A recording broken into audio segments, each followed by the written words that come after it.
Welcome to the Barry Charles Footy Show, episode 6. I hope you've had a lovely week out there. The footy just gets better and better. What are we going to talk about tonight? Well, we're going to review the round 5, obviously preview the Saturday, Sunday and Monday night footy games. The league never stops giving us highlights, from the pitch invaders, debates over high shots, the injury concerns for some teams, the post-try celebrations that cause injury, walks off at the press conference, and so much more on the Barry Charles Footy Show. Let's get straight in with the first biggest talking point of the week, and that's Marcelo Montoya and his 4-week holiday. 4 weeks? Well, if you're 4 weeks for a homophobic slur, then surely a fight gets the same. So Payne Haas and Albert Kelly gets away pretty much scot-free with 1 week suspension? Doesn't make sense to me. Which one's worse? Well, you could argue they're about the same, so they both should be 4 weeks. Crazy stuff. I certainly don't condone homophobic slurs. But to say Payne Haas and Albert Kelly's one is 4 times as less? Crazy. To be honest, it's just a blight on the game. But it's very costly, obviously, for Marcelo Montoya and the Warriors with the 4 weeks off. Speaking of bad boys, Anthony Milford is off his charges and ready to play for the NRL. Well, the NRL are going to look into the situation as well with the independent integrity unit. To me, he'll be ready to rock and roll. So where would I go if I was Anthony Milford? Well, on what I've seen, it'd have to be the Dolphins, to be totally honest. He's done his best footy under Wayne Bennett. I think that's the only place he could go. There is other options, clearly. Two clear options right now in terms of clubs that probably desperately need them. The Canberra Raiders could do with Anthony Milford back at the club. I don't think that would ever happen, but he certainly would be.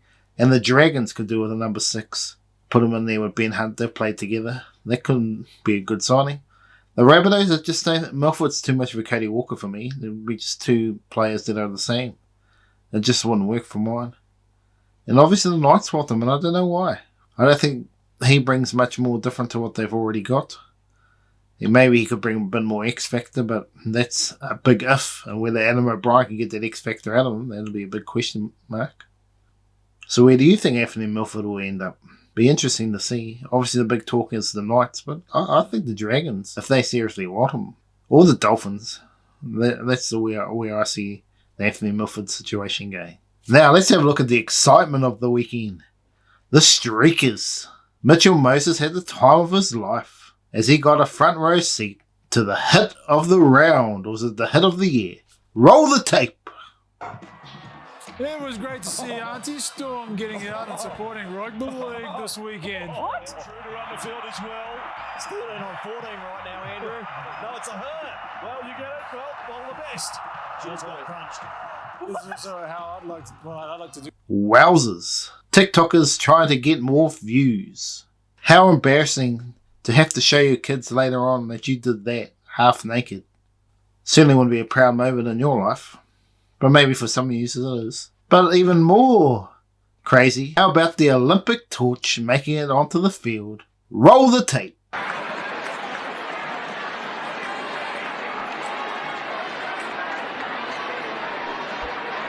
Oh, that's a flare for Michael Maguire.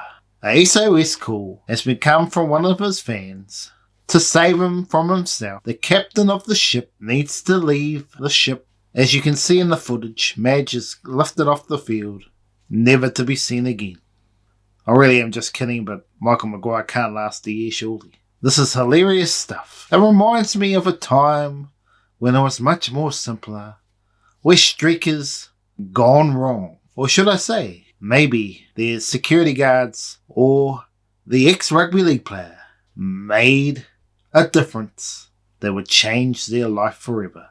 Let's have a look back in the past to Ruben Wiki and see how that appeared. It was the first time the Warriors had come to Dunedin, but they were upstaged by one man.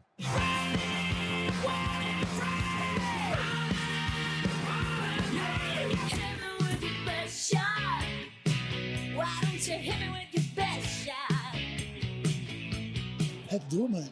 Had to do it. Well, where did you put your hands? Well, it was a dominant tackle. I think his cheeks kind of just left my nose. Just. barely. Some people saw it all. What did you think of Ruben Wickie's tackle? I mean.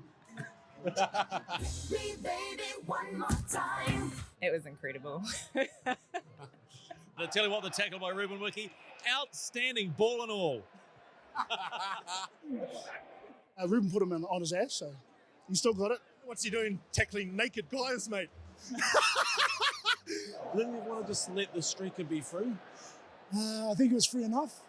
There was a lot of free balling and a lot of air going out. I could smell it. Ruben Wickie, how hilarious. He got more than what he expected, getting a mouthful of the promised land. That still gives him nightmares today. Just kidding. But how about the Queensland 14th player? Do you remember this from the Origin series against New South Wales? And one New Zealander whose birthday suit stunt brought Rugby League's showpiece event to a farcical end. We've got an intruder out on the field, right? Oh, now hang on a moment, the security. 33-year-old Watty Holmwood from Nelson sidestepped security, ran 90 metres into the fray before being gang-tackled by guards. His outrageous arrival forcing the referee to stop play and rule out a Queensland try. Yeah, it's just a bit of a shame, mate, didn't get over the try line, but the big fat fella stopped him. The cheeky invasion didn't affect the result, but it cost New South Wales crucial time in its bid to snap a 7-year losing. Oh, did you see how he set up? He set up the block play. He got all his mates together and they blocked up the field. And the New South Wales was so mesmerised with his beauty that he just left the gap straight there and went straight in for a try for the Queensland team. Great stuff from the streaker. But seriously, why don't you subscribe to the channel and show me the love for producing the quality content you love? And kick the like button, as you are amazing. So why does streaking continue in this day and age? I hear about people being banned for life from stadiums. But how do they police it? It's not like they have scanners going all over our face as we go into the crowds, or the big brother, he's watching us. The security guards are looking at all the people coming into the ground. Or that person's been banned, they can't come in. That stuff's not happening. So how do they know a person that's been banned going back into a footy game? But for us, the consumer, a lot of us just find that hilarious that this happens. But some of you would get offended, which is understandable. But for most of us league fans, we find that exciting, just like Mitchell Moses.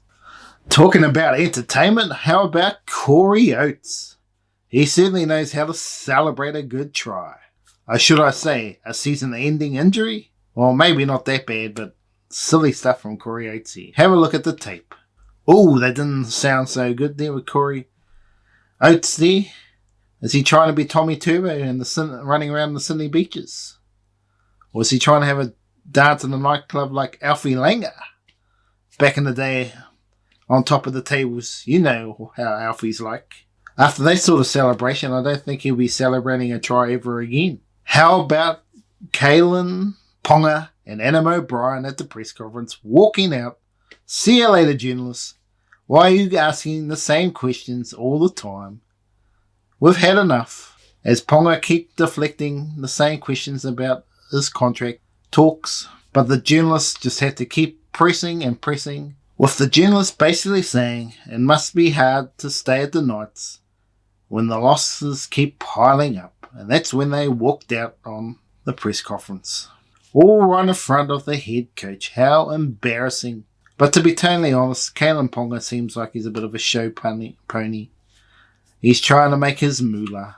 For what I can see, it'll be whichever one of the Dolphins or the Knights come up with the biggest offer, and he will go there. He's a bit like Latrell Mitchell. He's injury prone and hasn't really delivered enough for his club. Maybe not even worth the price tag of over $1 million that they are speculating. But on a side note here, I do believe that Ponga will end up at the Dolphins. I think they're going to have to unload a lot of money to get him if they really do want him. But we will see if he will take the money.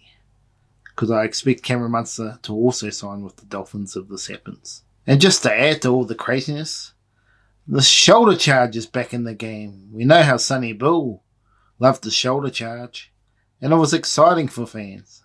But it's been outlawed. But this season, it started to creep back in. And I see all the comments from all the other commentators, journalists on these other league shows saying that the Gino Paulo should have not got nothing, not suspended. What? He should have got more.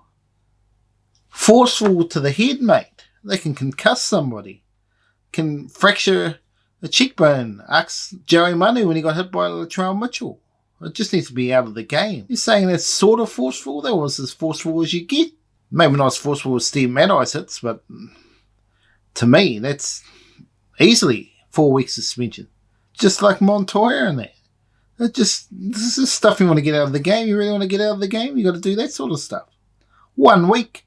I think you're going to see that every week now because they're allowed to do it.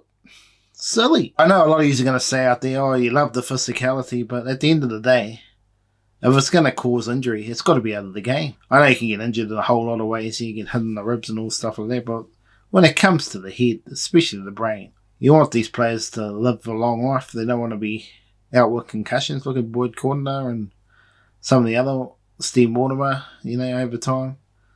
The head knock's just not good, which leads to other complications later in life. In my point of view, the NRL did not do enough, even though they're going to argue it's the match review committee. But they are the main thing. They can make a stand. But they didn't, and said that's acceptable, basically. Now it's time to recap the footy from round 5. And while the NRL Women's Grand Final was played, and it looked like the Dragons were going to do it quite comfortably, but then all of a sudden, just like the week before, the Roosters clicked into gear and ran away with the contest. Well done to the Roosters NRL women's team. Well done. Manly, as you can see, got the job done against the Knights, but they only really got away with it in the last 10 minutes of the game. The only positive I really got out of this game is that Manly won without Tommy Turbo. So that's good stuff for you Manly fans. But the Knights were pretty disappointing and will need to improve big time if they want to win next week. Broncos versus the Roosters. This is a game the Broncos probably should never have lost, but they let Roosters back into the game a couple of times when they looked like they had the ascendancy. I think Broncos were the better team on the day, but the Roosters somehow found a way to win ugly. And it was just a little bit of individual brilliance that got them home. Payne Haas and Reynolds looked like they were a little bit better this week. And of course the return of Kotoni Staggs. He finally found some form. But for the Broncos' sake, they need that every week. But to be totally honest, the Roosters only won this game because Joey Manu was in the team. He was everywhere. He set up the plays. He made the line breaks. He set up the tries.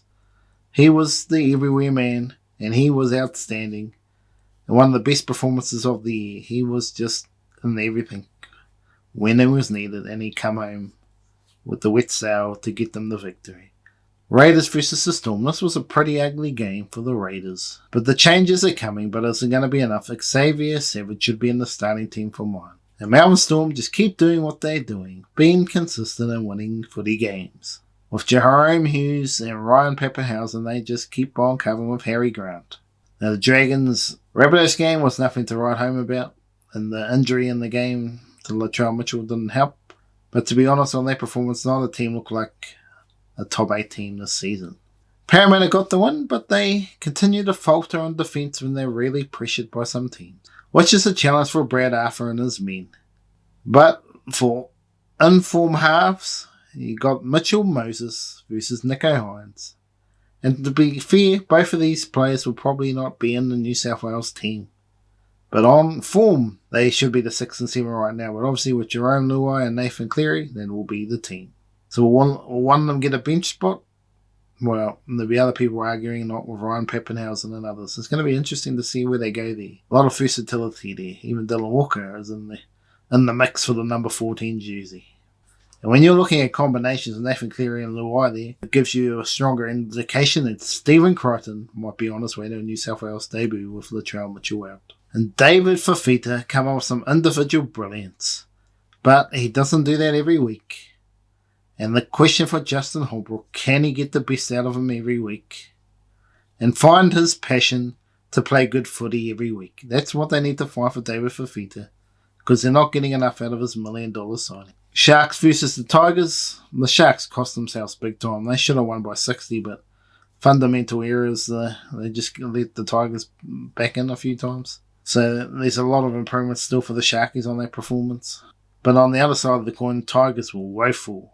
And the team changes this week won't save Michael Maguire. Panthers are still the team to beat in 2022. At the moment, they are the most informed team.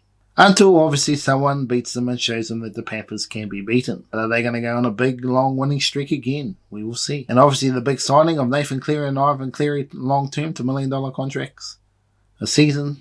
This is great stuff for the Panthers side looking to deliver a dynasty.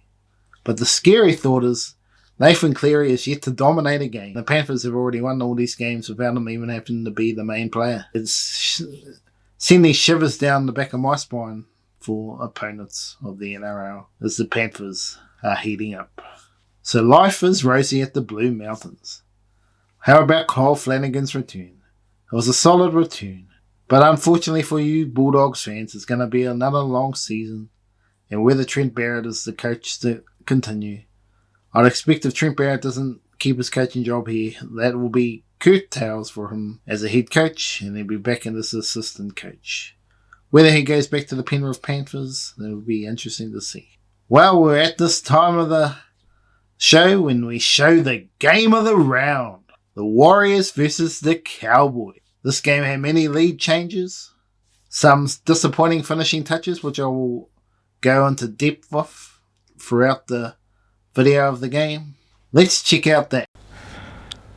Well, let's have a look at the game of the round. The first try here to Tommy Dearden. Looking straight through. What was that? Josh Curran. Disappointing if you're a Warriors fan there. Too easy. Look at that. Absolutely just dummied through. And Josh Curran. Bad 101 miss.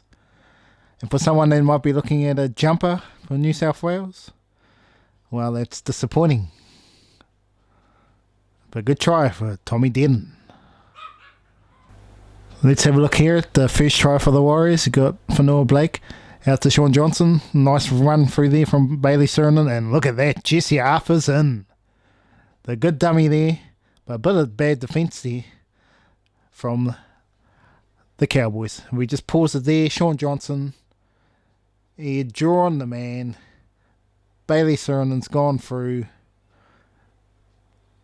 Coming in too far as the centre, and Valentine Holmes leaves a huge gaping hole. But look at that. Fanua Black to Johnson. They were all looking at Johnson. They forgot about their own player they were supposed to be marking, and it was just too easy. Good try for the Warriors. 4-all. Now let's look at this. Shoulder charge here from Fanua Blake. He is the captain of the team. But to be honest, this is starting to come back in the game. If you look at Joseph Paulo earlier, it's disappointing, but that gives a chance to equal up the scores here. It's 6-4. 6-all. Let's have a look here at the next try here for the Cowboys here. Chan Townsend out the back to Tom Dearden. Let's just look here.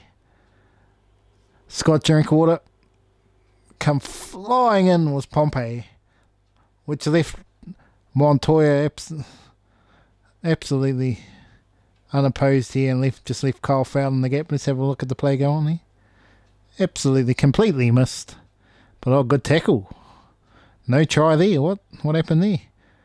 Oh, play on, they say. Oh, put a grubber in. Oh, Fanua Blake, what were you thinking, son?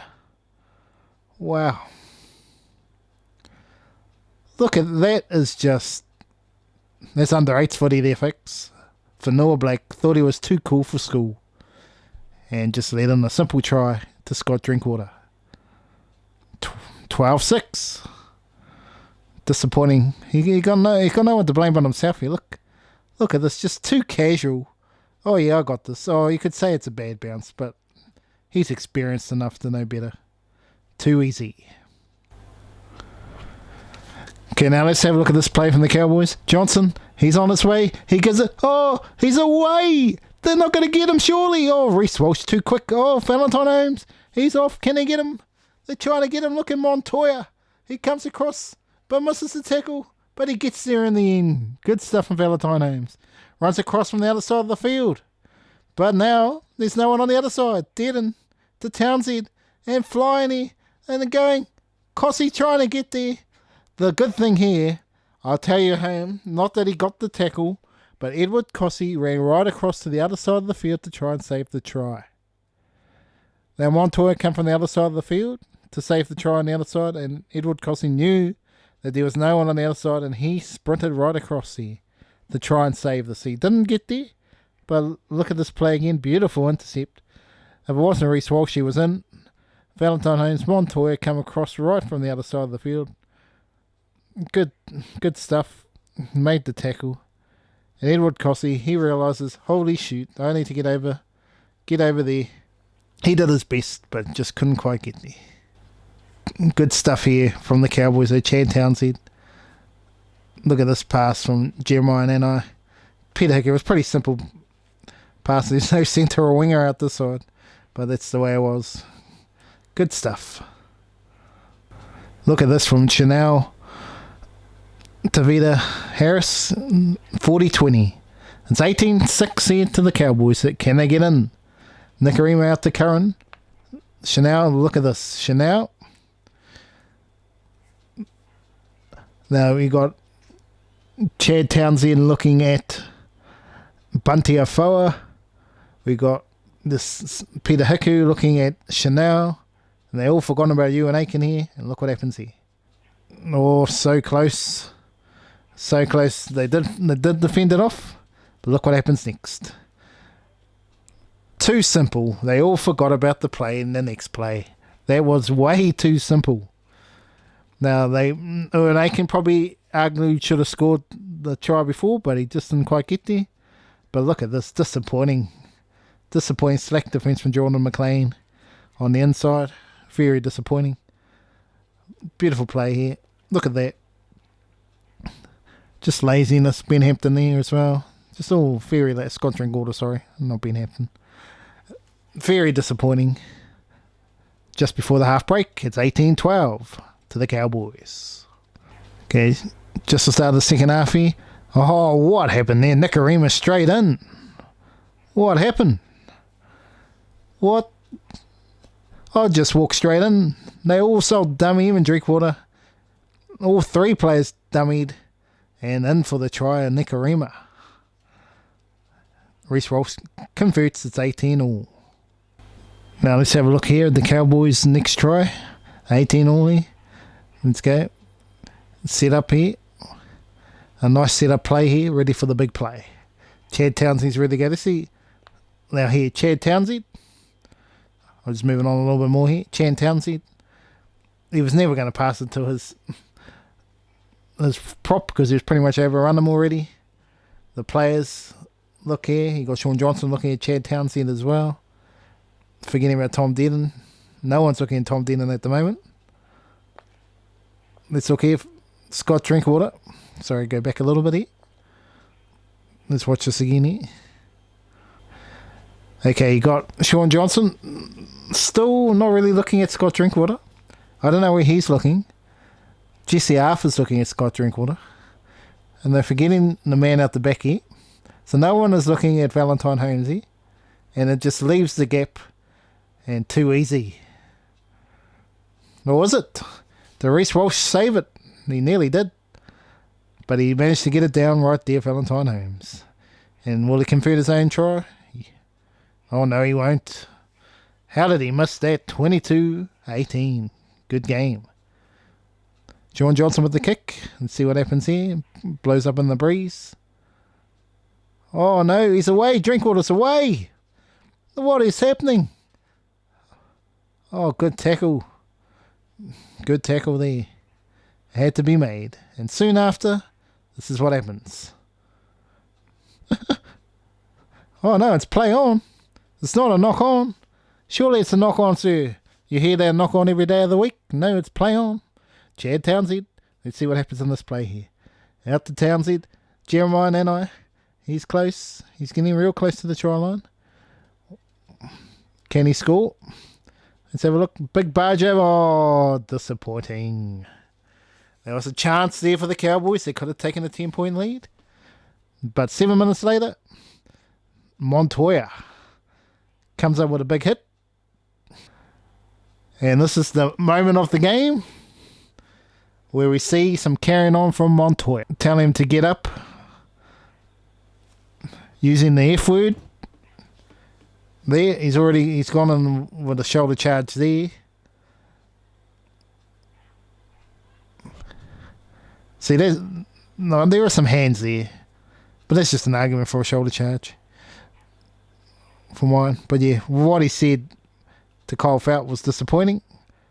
It's 24-18 now. Good game. Okay, there's 15 minutes to go. Can they tie back up here, the Warriors? Let's have a wait again. Look at this. Now, the pass is on here. It's going to go to Fanua Blake here. Ewan Aikens ready to rear. There's a pass on the back here. Look, every single player is either looking at Fanua Blake. Look, just about every player here is looking at Fanua Blake. There's one looking at Chanel. But pretty much everyone is looking at Fanua Blake there. Even Cole Felt's looking at Chanel. I don't know why he's looking at Chanel, but anyway. But Lacey Gaisigal, because option here is Ewan Aiken could get the ball and quickly pass it out the back to Reece Walsh and to be overlapped with the centre and winger there. Fanua Blake doesn't even look like he wants the ball, so to be fair, he doesn't look like the option. Or does Ewan Aiken get it and go through that gap that has been created? Let's have a look at the play. Straight through the gap of Chad Townsend. And probably Scott Drinkwater was there too. Let's have a look here. Jeremiah Nana. Yep, Chad Townsend and Peter Hiku. They've had a few misses in this game. Very costly. Interesting to see how they go later in this game. Reece Walsh trying to tie it up as he gets his golf swing ready, like he's going to the Masters. Can he tie it up in the tricking conditions and win conditions? Oh, too easy, mate. 24 all. Going down to the wire.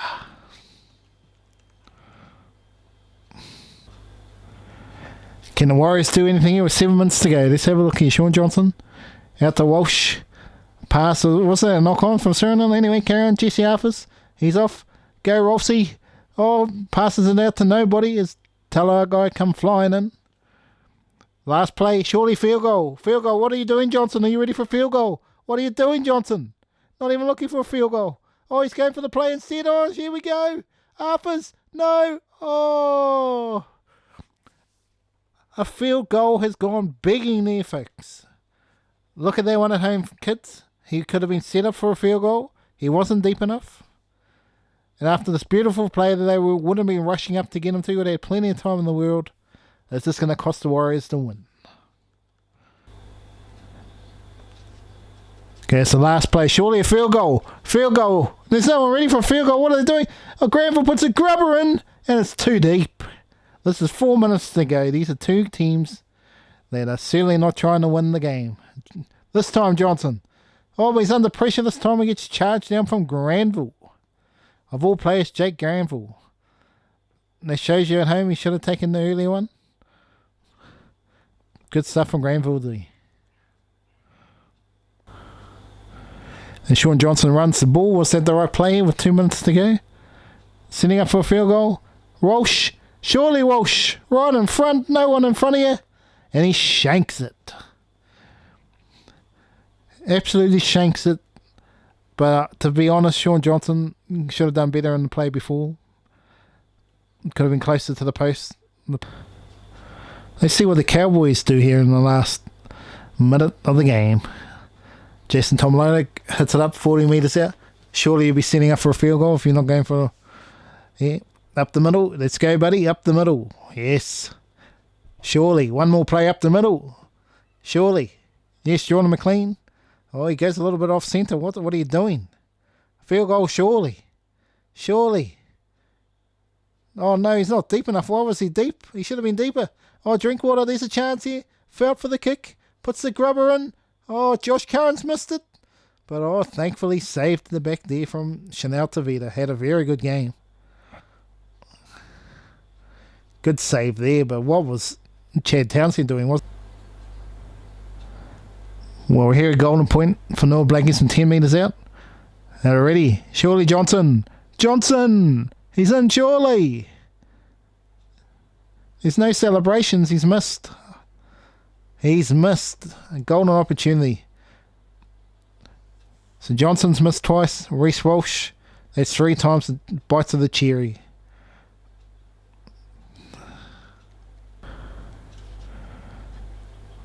Now the Cowboys get arranged, surely here. Surely. Chad Townsend with a field goal. Oh, that's worse than Reece Walsh. Shocker. Can't get it done. Let's see the Warriors set up here for this play. Can they finally get the victory? Let's have a look at the play here. So they got Montoya. He runs it up hard. Oh, good hit there from Jordan McLean. What's next here in the play here? Good run here from Surinam. Very good run. Very good. The defence is just non-existent here for Noah Blake. The only one getting up is Granville. Experienced FX. Good runs here from the Warriors, just running it up. But look at the Cowboys. That was a bit better running up that time. And Nano and Tamalolo. But you see, they're both in the play, and they ain't going to speed up to get there. Or are they? Well, Nano tried his best. But Johnson gets the victory. Well, third time lucky, you could say. But he got there, and the Warriors win. But to be fair, I think they got out of jail in this game. That was off the post, but they went in. Doesn't matter how it goes in, as long as it goes in. Celebrations for the Warriors keeps them 3 wins, 2 losses, and in the top 8. My analysis of the game of the round. Let's check out my analysis of the game of the round. The Warriors versus the Cowboys. What a game. The Warriors got home in the end, but there's much more improvement needed if they're going to beat the mighty Roosters. It's now time for the 3 tries of the week. If you remember from last week, one of the tries of the season, no doubt about it, was Mitchell Moses, who was set up with a beautiful try from Nathan Brown's offload and then the no-look flick pass out the back from Bryce Cartwright. It was magical. Fantastic stuff if you voted for that one. And that was the try of the week last week. Now let's have a look at the tries of the week from round 5. Now let's have a look at this try here from Fafita. Oh, straight through, try B. Gold Coast Titans, David Fafita. Look at that. Too classy. Another one. Why don't you do that every week? Not once in a blue moon. For a $1 million player, just like Jason Tamalolo, you got to do that every single week. Try B. No, what a fantastic try that was. Absolutely beautiful. Too simple. Let's have a look at the missed tackles here. Fence off Madison. Straight through the forwards. And Gufferson did his best, but no show against the big man, Fafita. Look at this. Nathan Brown misses as well. Didn't even look like he wanted to tackle him. Gufferson did his best, but that's just too easy. David Fafita, try B of try of the week. Good stuff. Look at that. That is just brilliant footy. All guts and determination there, but why didn't he do that for 80 minutes? Got down low. Probably could have got down a bit lower, but he got there. That's the main thing. He just got there. Let's look at try C of game of the week to Jesse Arthurs here for the Warriors. Look at this from Fanua Blake. Out there to Johnson. Look at that play. Valentine's was left bamboozled. A good try for try of the week. Try C, Jesse Arthurs. Have your vote, folks. But that was just beautifully. They absolutely filled Valentine Holmes there. Fanua Blake, nice ball play, but Johnson, he just held it up enough. Absolutely, and Valentine Holmes was in no man's land, and Jesse Arthur's in. So they should tries of the week. Time to vote. Whoa, they were outstanding, those 3 tries. Make your vote now in the comments below or on Facebook. It's time for the Casualty Award. Well, obviously the biggest news this week is Latrell Mitchell is out for up to 8 weeks and could miss New South Wales selection for round 1. Game 1. Albert Kelly is out for 4 months, so he'll be out till about round 20 or even longer. So Can the Broncos get there without him? We will see. Wonga Blake is out for an undetermined period of time. And the Parramatta Eels just can't take a trick in the outside backs. They've already got Hayes, Dunster out for the season. Sean Russell indefinite. And same with Micah Sevo. Not sure when they're all going to come back. Surely a wish would be in the mid-season to sign an outside back. Interesting to see if Parramatta can find a player or two to cover those positions. The next segment here is the Dally M points of the round. And yet again this week, no forwards were picked. Come on, forwards, I want to pick you. Come on, deliver a game, a full game, 80-minute performance. Well, obviously, looking at the games here, the Roosters, Joseph Manu was absolutely outstanding. Just about the game of the first 5 rounds. He was absolutely killing it. Outstanding. And then you had Sam Walker got my 2 points. He was very good as well. Absolutely attacking machine. Queensland number 7 for mine. I don't think they will pick him, but he's to me he is the future. He's outstanding. He needs to improve his defence, but give him some decent defenders around him, and he'll be right. Sammy Walker, 1 point. I had to go for Mitchell Moses. He's been outstanding to start the season. He really deserves, on current form, to make the 17th for New South Wales, but I just can't see it with the way they'll pick the team. But he really does deserve to be in that team on his current form. But unfortunately, Nathan Cleary is ahead of him. So if we look in my list from all the rounds so far, all 3 players have joined in at the top of the list here with the 3 points. Well, next week will we see some clear leader in this competition? Time will tell. Are you ready for the team preview, guys, of round 6? Well, there'll be a few games on Thursday and Friday, but we've got to get to the Saturday games because this is when the show will air. The first game of the Super Saturday is the MANLY-WARRINGAH Seagulls taking on the Gold Coast Titans. 5:30 p.m. New South Wales time at 4 Pines Park, Brookvale. Here is the Manly Seagulls team as follows. Fullback is Ruben Garrick. Number 2 is Jason Saab. Brad Walker. Centre pairing with Talauatau Kula. Replaces Morgan Harper, which is about time. Morgan Harper has no speed, what you need in this game. Not a bad defender, Morgan Harper, but just his speed is not there to burn. Koala's got it in spades. Christian Tui Piloto, the other winger. Then you got Kieran Foran and Daly Cherry Evans, very solid at this level. Josh Aloe and Lachlan Croker at number 9. I just think that's the missing piece for Manly since Happy Coruscant's gone. They just haven't had a hooker. Disappointing. Martin Tapau, he's in the team even though he had a few injuries. We'll see if he's still in there. Hamoli Olakatau, outstanding last week. Very good. Andrew Davey was good. And Jake Travorovich is always there and abouts. Dylan Walker, another one trying to make the New South Wales team. To me, I don't think he's in the running. People say he was, but every time he's played the 14 role, he hasn't really made any impact, so I can't see them picking him. Carl Lawson, Sean Kepi, and then Tanela Paseka. Now, for me, if I was the Panthers, George Tafua.